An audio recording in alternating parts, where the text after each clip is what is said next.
আজকে ওয়েট লসের চতুর্থ দিনে আজকে আগের তুলনায় আগের দিনের থেকে অনেকটা ইমপ্রুভ হয়েছে।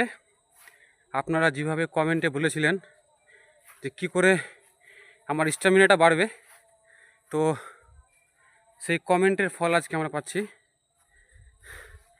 আজকে টোটাল 10 রাউন্ড দিলাম, তবে কন্ডিশন রয়েছে। এই কন্ডিশনটা হচ্ছে আজকে একবারও কিন্তু দাঁড়ায়নি। কন্টিনিউ 10 রাউন্ড দিলাম।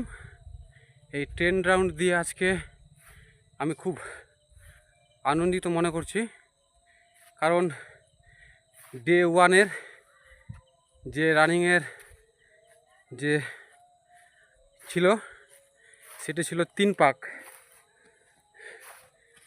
এই যে এটা ভাই দৌড়াচ্ছে এখানে। তবে আজকে আমার ওয়েট 75 কেজি।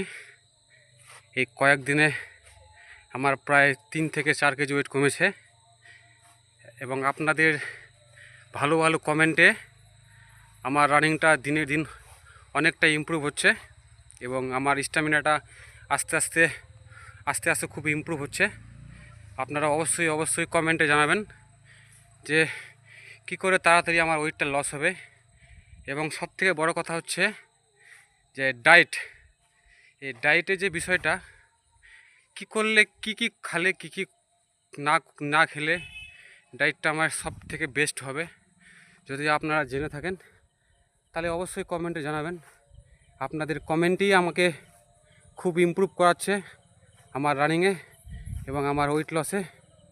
তবে আপনাদের আশীর্বাদ এবং আপনাদের কমেন্ট আমাকে খুবই আনন্দিত করে দিচ্ছে, এবং দিনের দিন আমার রানিং, আমার স্ট্যামিনা এবং আমার ওয়েট দিনের দিন খুব ইমপ্রুভ দেখা দিচ্ছে। তাই আপনাদেরকে বলবো যেন অবশ্যই কমেন্টে জানাবেন কি করলে আমার ওয়েটটা তাড়াতাড়ি লস হবে এবং আমার রানিংটা খুব তাড়াতাড়ি, আমার স্পিডটা কি করে বাড়বে। আপনারা অবশ্যই কমেন্টে জানাবেন। ঠিক আছে, আজকে এই পর্যন্তই রাখলাম। আবার পরের দিন দেখা হবে।